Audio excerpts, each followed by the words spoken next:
कई लोग अपने क्रेडिट कार्ड का इस्तेमाल करते हैं, बैंकों से, एनबीएफसी से, साहूकारों से या वित्तीय संस्थाओं से लोन लेते हैं। किन्हीं हालातों और परिस्थितियों के चलते वह लोन राशि का या फिर ईएमआई राशि का भुगतान नहीं कर पाते हैं। ऐसी अवस्था के अंदर जब वह व्यक्ति विलफुल डिफॉल्टर न हो, यानी कि उसकी मंशा जो है पूरी तरीके से पैसा भरने की हो ही नहीं, उस व्यक्ति के लिए बात नहीं कर रहा हूं, उन व्यक्तियों के लिए बात कर रहा हूं जो पैसा तो भरना चाहते हैं किंतु किन्हीं हालातों के चलते, परिस्थितियों के चलते, रोजगार मंदी के चलते या बेरोजगार हो जाने के चलते या किन्हीं विशेष कारणों के चलते वह क्रेडिट कार्ड या फिर लोन जो राशि है उस लोन राशि की ईएमआई की अदायगी नहीं कर पाते हैं। ऐसी अवस्था में उनकी एक किस्त बाउंस हुई, 2 किस्त बाउंस हुई और इसके पश्चात बैंक वाले और एनबीएफसी वाले या फिर साहूकार जो है वह बार बार फोन करके उस व्यक्ति को हरेस करते हैं, परेशान करते हैं, मानसिक रूप से इतना तनावग्रस्त कर लेते हैं कि वो व्यक्ति मरने तक का सोच लेता है, आत्महत्या तक करने तक का सोच लेता है। या मैं एक बात जरूर कहूंगा, आपने जो लोन लिया है वह पब्लिक का पैसा है।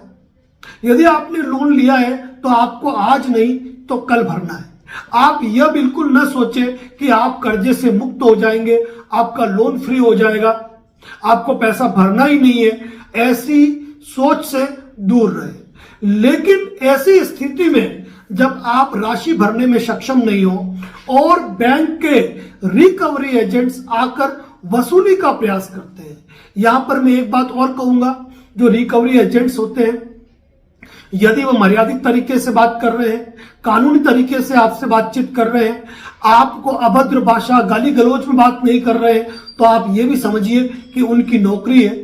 उनको 2 पैसा अपनी आजीविका के लिए मिल रहा है, तो आप भी उनके साथ कोई दुर्व्यवहार न करें। लेकिन वह यदि हद से बाहर जाकर आपको हैरान परेशान करते हैं, अभद्र भाषा में बात करते हैं, आस पड़ोस के सामने आपको जलील करने का प्रयास करते हैं, बेइज्जत करने की कोशिश करते हैं, यहां तक कि कॉलर पकड़ने और हाथापाई करने पर उतारू हो जाते हैं, तो याद रखिए इस मामले में किसी भी बैंक, एनबीएफसी या फिर किसी साहूकार को भारत का कानून यह अधिकार नहीं देता है कि वह इस तरीके से अनर्गल वसूली कर पाए, किसी व्यक्ति को हैरान, परेशान, प्रताड़ित, जलील और बदतमीजी कर पाए, अभद्र भाषा में बात कर पाए या फिर मारपीट करे। यदि ऐसा होता है तो आप उन्हें एक बार तो प्रेम से समझाएं और यदि फिर भी न माने तो इस मैटर में प्रत्येक व्यक्ति जो कि डिफॉल्टर है उसके कानूनी अधिकार सुरक्षित है। वह पुलिस थाने के अंदर जाकर रिपोर्ट दे सकता है कि जिस व्यक्ति ने आपसे बदतमीजी की है उसके खिलाफ कानूनी कार्रवाई की जाए। आप अपने एडवोकेट के जरिए कंपनी को लीगल नोटिस भेज सकते हैं कि आपके रिकवरी एजेंट्स इस प्रकार से हमें हैरान, परेशान, प्रताड़ित कर रहे हैं और समाज के अंदर हमारी मानहानि कारित कर रहे हैं। ऐसे मामले में आप आईपीसी 500 के तहत इस्तगासा भी दायर कर सकते हैं कोर्ट में, और यदि आपके द्वारा शिकायत करने पर भी बैंक यदि कोई एक्शन नहीं लेता है और ये हरकतें जारी रहती है तो आप उनके खिलाफ जो बैंकिंग लोकपाल है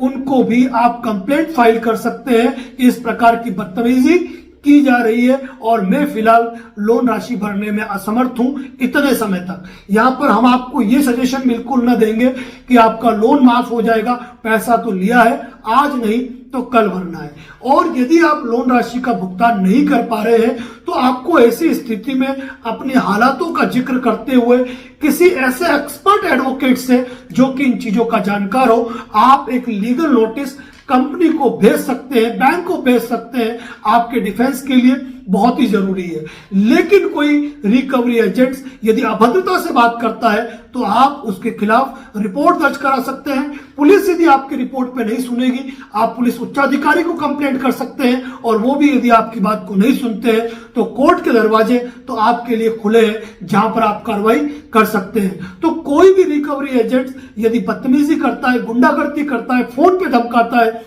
तो उसके एविडेंस आपको तैयार करने पड़ेंगे ताकि इस बात को आप प्रमाणित कर पाए कि आपके साथ ऐसी हरकतें की जा रही है। जनरली ऐसे मामलों में पुलिस कहती है कि भाई पैसा लिया है वो तो परेशान करेंगे आएंगे, ये कहना पुलिस का काम नहीं है।